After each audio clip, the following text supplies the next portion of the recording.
Hi everyone, greeting to all those who are watching. My name is Jashmen Reuben and I'm here today to present my assignment 1 of KSP1171 Chess Q under the supervision of my instructor Mr. Abdul-Rahman Mohammed Amin for September 2021 semester.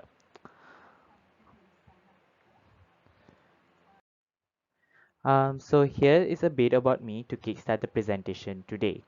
So I'm from Batu Gajah, Perak, and my family background, my family stands from two people, which is me and my mom is working in Singapore.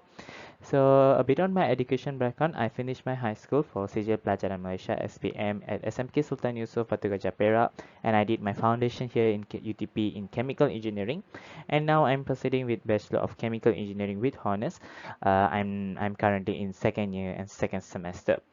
So my level of experience in chess, I am a beginner. But hey, don't believe me because quoting Erwin Chernev, every chess master was once a beginner. So why KSP1171 chess as my co-cue for this semester? Okay, there is two things. One, chess helps people in enhancing their critical problem solving and also improves concentration. So having chess as my co-cue, well, there will be a a session to play games with my friends. It's like eventually making me to have a life balance between my course of study, which is chemical engineering. So that is why I wanted, and it's also, as I said, improve concentration. So that will be a really better aspect for me in my academic background. So moving on. Well, I'm going to start the presentation on three type of time control in chess. So the first one is the standard time control. Okay, standard time control is where the limit of 40 move is in 2 hours, and extra time that is left when the time control is reached, which means at move of 40, for example, it gets carried away to the next part. For example, 40/2 is usually means 40 moves to be made in 2 hours, not 2 minutes. Be aware of that, yeah. Moving on, the next time control is the rapid time control. The rapid time control is where the player must make all of their moves in 30 minutes or less, which again may be modified by increments. And this in this time control, there can be sudden death with no time increment per move, or can have small time increment per move, for example 10 seconds. Lastly, blitz time control, and it's as the name suggests, the blitz time control is also commonly known as a speed chess. Simply refers to a game that has a very fast time control. The players plays for 10 minutes or less, which is definitely not for me as a beginner. So moving on, let's talk about the touch move. Touche. It's a very important rule to consider when we are playing chess physically. Well, now the virtual chess might give advantage on this aspect, but it is better to know the rules. It's less better safe than sorry, right? So touch move. So in being in a tournament, you must understand the touch move rule. Games are won and lost at a stroke with this rule. It's very important. So the rules basically states that when a chess player intentionally touch one of his pieces, he or she must make a move with this piece. So according to the fight laws of chess, Article 4, the act of moving the pieces. So remember, for the first point of this law states that each move must be made with one hand. Okay, but secondly, if let's say you are allowed to move or adjust the pieces on your chessboard, provided that you already express your intention in that way, it won't be it there won't be you do not need to make a move with that piece.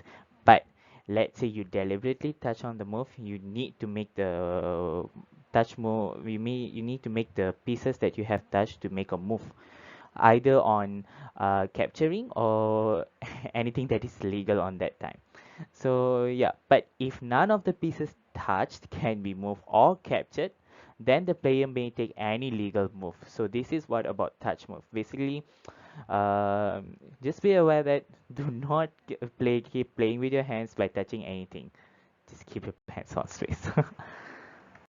So finally, I will be signing off my presentation by explaining to you the difference between checkmate and stalemate. So what is checkmate and stalemate? Sounds almost the same, isn't it? So checkmate is when a king is in check. The king is in check and can't perform any other preceding move. It is been checkmated, and yeah, that is when you lose the game. So I would like to give you an example on playing on this game. So if you see the board I have given here, so okay, this is the moment where the white move, the white side need to play. But if you see now the queen actually is in d2, and when the queen is moved, yep, to the b2, now the king time is to move, but the king is in check and it can't perform any preceding move, so black loses the game. So what about stalemate? Okay, stalemate is relatively rare. It's mean the king isn't in check, but at the same time it doesn't have any legal move to make. There's only difference. Checkmate, the king is in check and can't perform any preceding moves. But in stalemate, your king isn't in check, but at the same time, you can't make any move. So, um, by showing an example for you with the same pieces just now, where the queen of the white queen was in d2, let's say it moves to c2. Okay, here. Now the king, the black king, it isn't in check, but at the same time, it can't move anywhere when the white queen is in c2. Yeah, here. So this is the condition where we call it as stalemate. So neither of the team is won, but the game is a draw. So that is all from me, and thank you very much.